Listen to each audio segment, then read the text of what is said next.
This video will concern technology, rhetoric, and propaganda done by both sides because they want to influence you without explaining anything to you and educating you.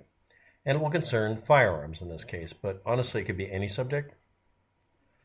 If a firearm can continue without any additional user input and or without multiple functions of the trigger, it's legally considered a machine gun if it can fire all by itself.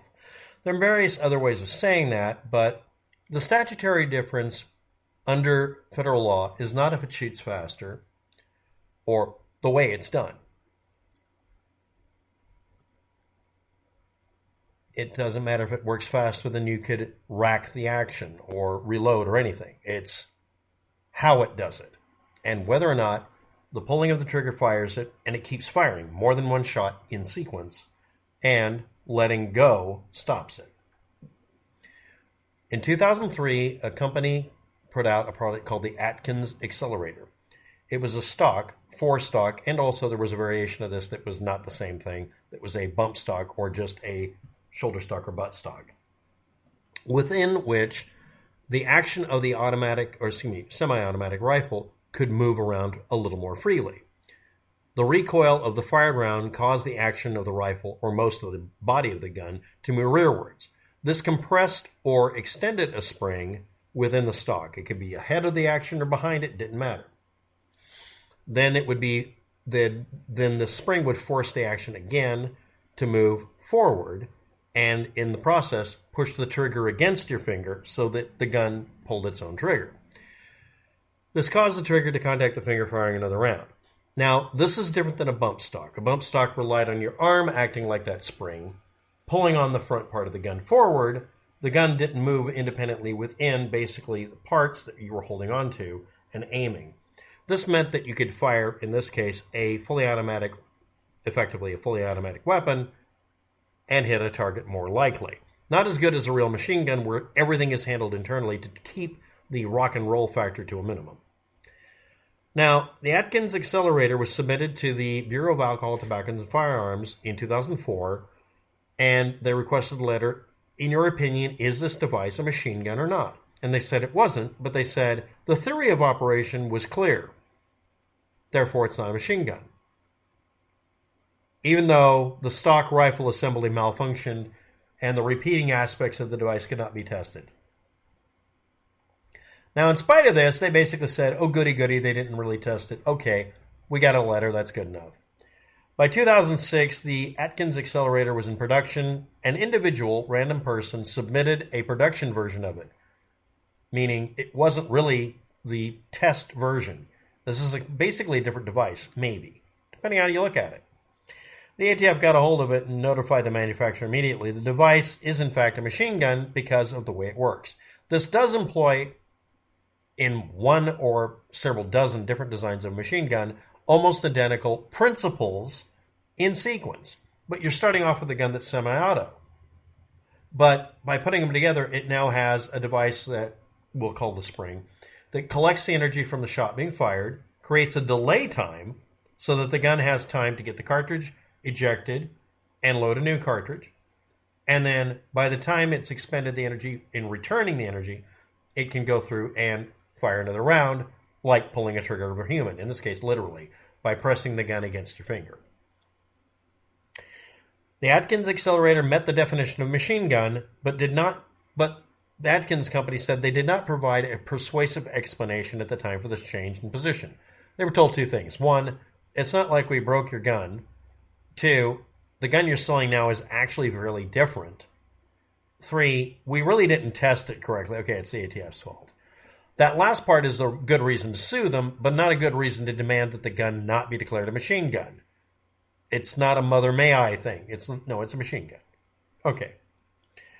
But it wasn't a persuasive explanation, according to the company, for their change in position. No, it was a good one, because they told them ahead of time we weren't able to test it. It should have been a red flag to the company. They shouldn't have gone ahead and thrown money into it. This isn't the actual decision of the court, but it's pretty close. Now we're going to compare this to the bump stock devices that were tested, let's say 2008 or so. These devices did not include anything to store energy within themselves for when you fired it. There's a variation on a bump stock where if you stuck a spring in it, it's a big no-no, because as you pulled forward, if you let go, all you had to do was hold your finger still and it would keep firing. A real bump stock requires some finessing to get it to work at all, and it does not make it very accurate. Meanwhile, the Akins Accelerator did make it to where a 10-22 could be very accurate. It's a specific type of rifle. Variations on bump stocks can be applied to dozens of different guns and does not require as much redoing. But I want to point out something about the patent.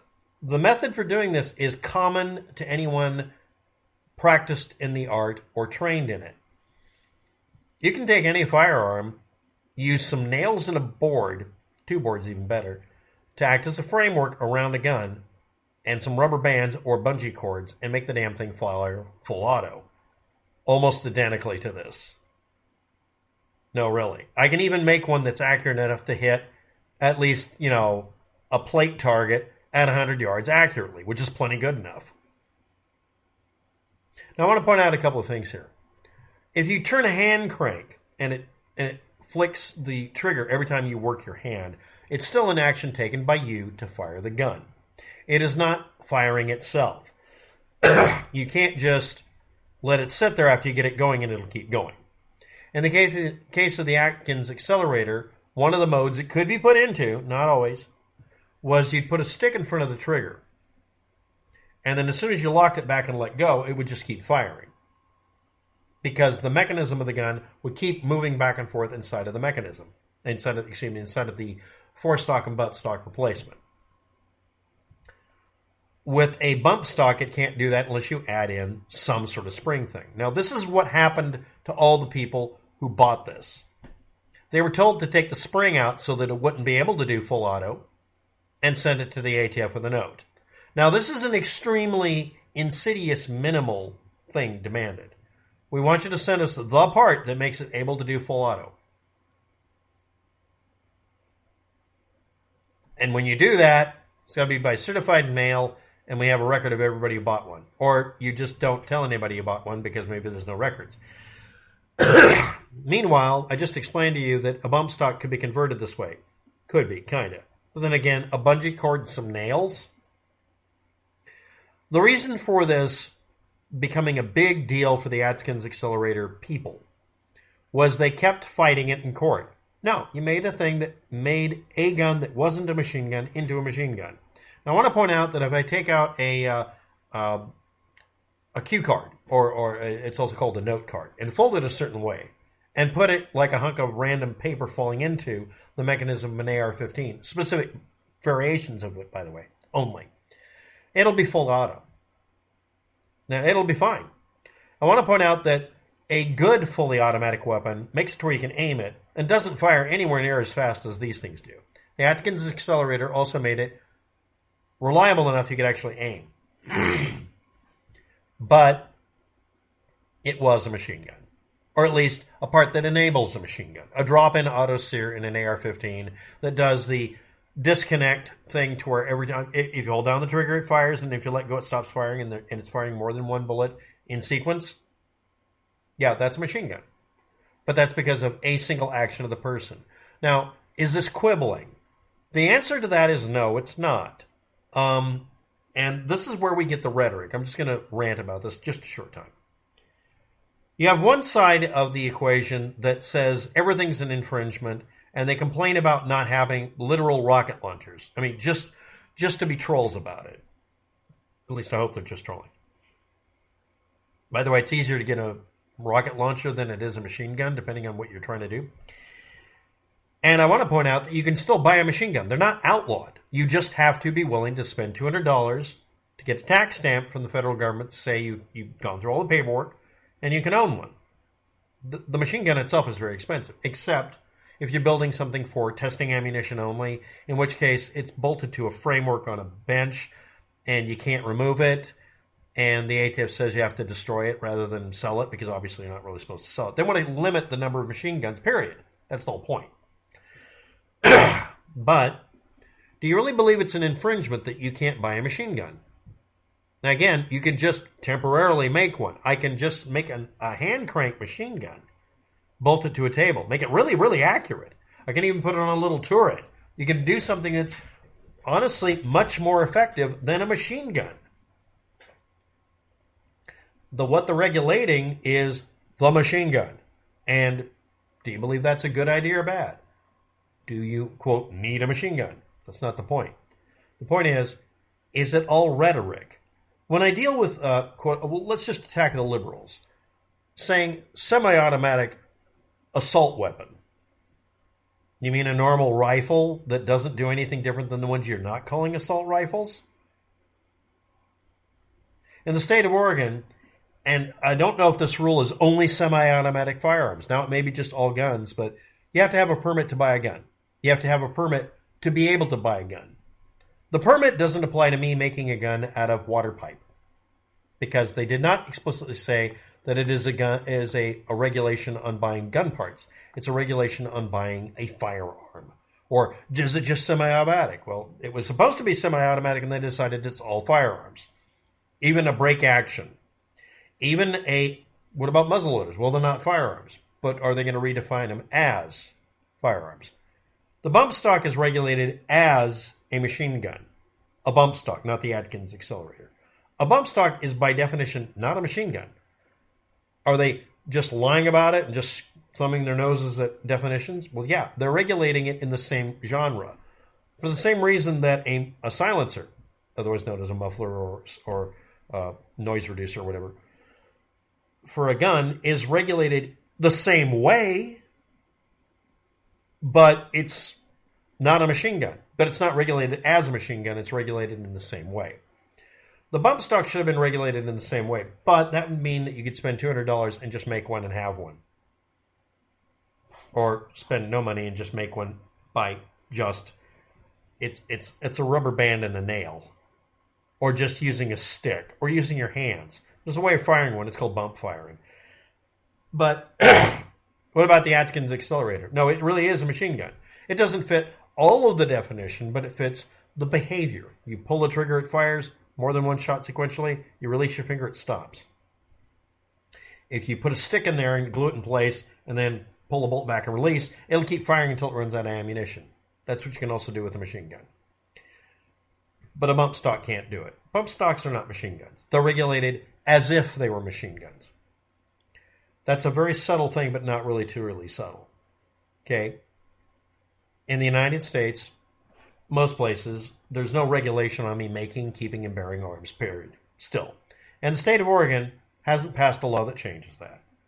But if I want to go buy one, which I don't want to, I'd rather make one just to see if I can do it. That particular variety I want to build that day. And then I'll take it apart later because I don't need it anymore.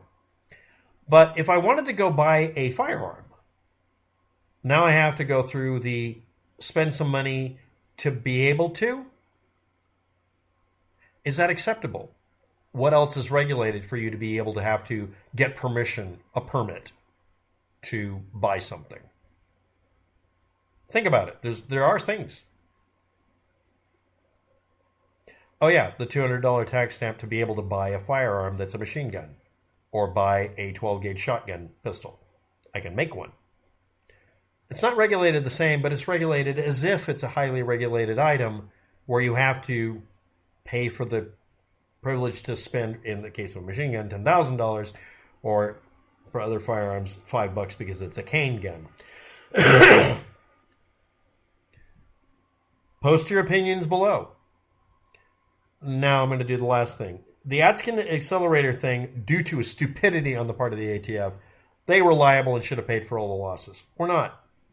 Again, they gave them a gun that was either broken in the first place or they dropped it. We'll never know because I'm pretty sure they dropped it. But, okay. Did the people who make the Akins Accelerator know that it was behaving almost exactly like a machine gun? No, they knew it was behaving exactly like a machine gun. I don't have any sympathy for them. What do you think?